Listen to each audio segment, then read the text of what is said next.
Hi hello friends. இப்போ நீங்கள் பார்த்துட்டு இருக்கிறது தான் வெள்ளையங்கிரி கோயில். இப்போ நம்ம வந்து மதுரையிலேருந்து வெள்ளையங்கிரி கோயில் போயிருக்கோம். நீங்கள் மதுரையிலேருந்து வந்தாலும் சரி, சென்னையிலேருந்து வந்தாலும் சரி, கோயம்புத்தூருக்கு ஒரு டிக்கெட்டை போட்டு ட்ரெயினில் வந்து நீங்கள் இறங்கிருங்க. அங்கேருந்து காந்திபுரம் பஸ் ஸ்டாண்டுக்கு போயிருங்க. காந்திபுரம் பஸ் ஸ்டாண்டுக்கு போயிட்டு காந்திபுரம் பஸ் ஸ்டாண்ட்லேருந்து பூண்டிக்கு போகிற பஸ்ஸு, அதுவும் இந்த சீசன் டயத்தில் பார்த்தீங்கன்னா பூண்டிக்கு சிறப்பு பேருந்துன்னு சொல்லி நிறையா பேருந்து உங்களுக்கு வந்துக்கிட்டே இருக்கும்.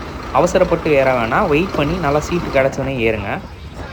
மோஸ்ட்லி காந்திபுரம் பஸ் ஸ்டாண்ட்லேயே நீங்கள் தேவையான ஸ்நாக்ஸ்லாம் வாங்கிடுங்க. இல்லாட்டின்னு வச்சுக்கோங்களேன், அங்கே மலை அடிவாரத்துலையும் சரி மேலேயும் சரி ரேட்டு எக்கச்சக்காக இருக்குது. நீங்கள் அதனால் வரும்போதே வாங்கிட்டு போங்க. இங்கே பார்த்தீங்கன்னாலே உங்களுக்கு தெரியும், இந்த மலையில் தான்ப்பா நம்ம ஏற போகிறோம். அங்கே லைட் அடிச்சு ஏறுறாங்க பாருங்கள், டார்ச் லைட்டு. ஸோ ஒரு வழியாக நம்ம வந்து மலை அடிவாரத்துக்கு வந்து சேர்ந்தாச்சுங்க. பஸ் உங்களை கோயில் வாசல்லே கொண்டாந்து இறக்கி விட்ருவாங்க. நீங்கள் அங்கேருந்து நேராக வந்து ஆட்டோ இருந்தாலும் ஆட்டோவில் போகிறதுனாலும் போய்க்கலாம். இதாங்க உங்களுக்கு வந்து அங்கே கம்பு கொடுக்குற இடம். இது இப்போ நான் காட்டுறது பார்த்தீங்கன்னா, இங்கே தான் நாங்கள் 30 ரூபா கொடுத்து கம்பு வாங்கினோம். அதே மாதிரி அதுக்கு பக்கத்துலேயே செருப்பு வைக்கிறதுக்கும் ஸ்டாண்ட் இருக்குது. அது வந்து ஃப்ரீ தான். நீங்கள் வந்து டோக்கன் போட்டு வச்சுட்டு போயிடலாம்.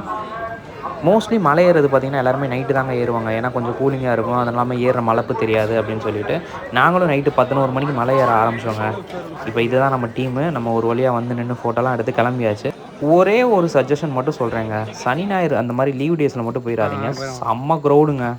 இப்படி தான் நாங்கள் நம்ம டார்ச் அடித்து ஏறுற மாதிரி இருக்கும். கீழே கல் இருக்குது மாதிரி எதுவுமே தெரியாது. டார்ச் கண்டிப்பாக தேவைப்படும்.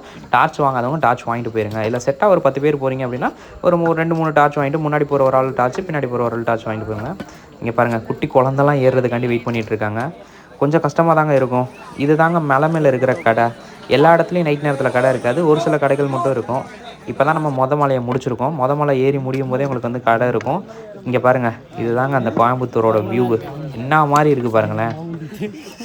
நாங்கள் லாஸ்ட் இயரும் வெள்ளையங்கிரி மலை ஏறினோங்க. அப்போ தண்ணி ஃபெசிலிட்டி கொஞ்சம் இருந்துச்சு. பட் இந்த வருஷம் தண்ணி ஃபெசிலிட்டி சுத்தமாக இல்லைங்க. ரொம்ப கம்மியாக தான் வந்துச்சு. அதுவும் பிடிக்கிறதுக்கு ஒரு 100 பேர்கிட்ட வரிசை நின்னாங்க. ஸோ அதனால் தண்ணி நீங்கள் கொஞ்சம் பார்த்து கொண்டு போகிற மாதிரி பார்த்துக்கோங்க. மோஸ்ட்லி வந்து குரூப்பாக போனீங்கன்னா குரூப்பாக சேர்ந்தே போங்க. ஏன் அப்படின்னா நைட் நேரத்தில் முன்ன பின்னா போனீங்க அப்படின்னா திருப்பி கண்டுபிடிக்க கஷ்டம். இப்போ நம்ம இருக்கிறது 6வது மலை. இப்போ நீங்கள் பார்க்குறீங்க பார்த்தீங்களா, இந்த கீழேருந்து லைட் அப்படியே மேலே தெரியுது பார்த்தீங்களா, இது தாங்க 7வது மலை. நைட்டு சரியான குளிருங்க. தயவு செஞ்சு போர்வை இல்லை ஏதாச்சும் கம்பளி அந்த மாதிரி எடுத்துகிட்டு போயிருங்க. சப்போஸ் நீங்கள் ஒரு அரை மணி நேரம் 1 மணி நேரம் படுத்து தூங்குறீங்க அப்படின்னா எங்களுக்கு கைகாலெலாம் நடுங்க ஆரம்பிச்சிருச்சுங்க குளிரில். ஒரு வழியாக நாங்கள் 11 மணிக்கு 10:30க்கு ஆரம்பித்த ட்ரெக்கிங்கு காலையில் ஒரு 6-7 மணி போல் நாங்கள் வந்து 7வது மலையை நெருங்கிட்டோங்க. இதில் நடுவில் நாங்கள் ஒரு 1 நேரம் தூங்கினோம். சப்போஸ் நீங்கள் தூங்காமல் இருந்தீங்கன்னா ஒரு 6 மணிக்கே போயிடலாம். இங்கே பார்த்தீங்களா, நிலாவும் இருக்குது, சூரியனும் வெளியே வருதுங்க. ரெண்டும் செம்மையாக இருந்துச்சு பார்க்குறதுக்கு. இங்கே பாருங்கள், நீங்கள் இந்த மலையிலேருந்து அப்படியே அந்த சூரியன் உதிக்கிறத அப்படியே கண் கூட பார்க்கலாம். வேறு லெவல் எக்ஸ்பீரியன்ஸாக இருந்துச்சுங்க. பட் ஆனால் தயவு செஞ்சு சொல்கிறேன், ஹெல்த் நல்லா இருந்தால் மட்டும் மலை ஏறுங்க. ஹெல்த் கம்மியாக இருக்குது, இல்லை கொஞ்சம் பார்த்துக்கலாம் அப்படின்ற மாதிரி போயிடாதீங்க. ரொம்ப கஷ்டமாக இருக்குங்க மலை ஏறுறது. மேலே ரெஸ்ட் ரூம்லாம் கிடையாதுங்க, எல்லாமே திறந்த வழி தான். அதுவும் இல்லாமல் தண்ணி தாங்க ரொம்ப கஷ்டப்பட்டோம். தண்ணி மட்டும் நீங்கள் கொஞ்சம் கேர்ஃபுல்லாக எடுத்து. இந்த தடவை அப்படி ஒரு க்ரௌடுங்க, சரியான க்ரௌடு. இங்கே பாருங்கள் எவ்வளோ பேருண்டு. எங்களால் கேப் கூட இல்லைங்க, சின்ன கேப் கூட இல்லாமல் நடக்க முடியாத அளவுக்கு இருந்துச்சு. இந்த தடவை ரொம்ப க்ரௌடாக இருந்துச்சுங்க.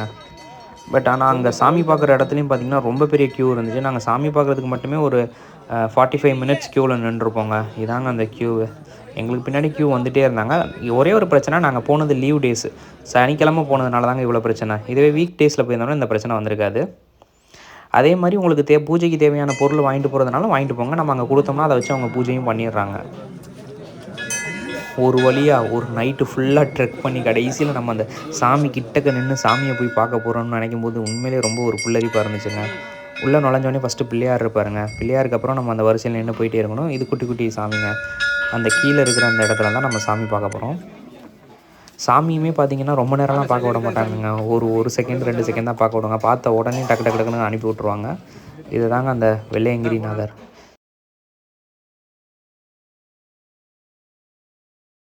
ஃபோட்டோ சுத்தமாக எங்களை எடுக்கவே விடலைங்க. ஏன்னா அவ்வளோ க்ரௌடு இருந்துச்சு. ஃபோட்டோ எடுக்கவே கூடாதுன்னு கண்டிஷனாக சொல்லிட்டாங்க.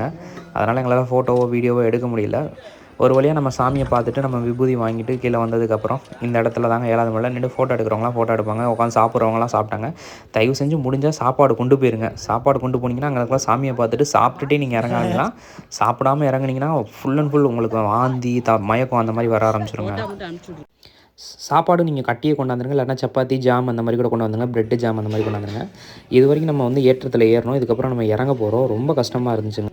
நம்ம காலு நம்ம பேச்சே கேட்காம அது வாட்டுக்கு ஒரு பக்கம் போயிட்டு இருந்துச்சு. நாங்கள் கடைசியில் ஒரு வழியாக 3 மணிக்கு ட்ரெக்கிங் கீழே முடிச்சுட்டு அன்னதானம் சாப்பிட்டுட்டு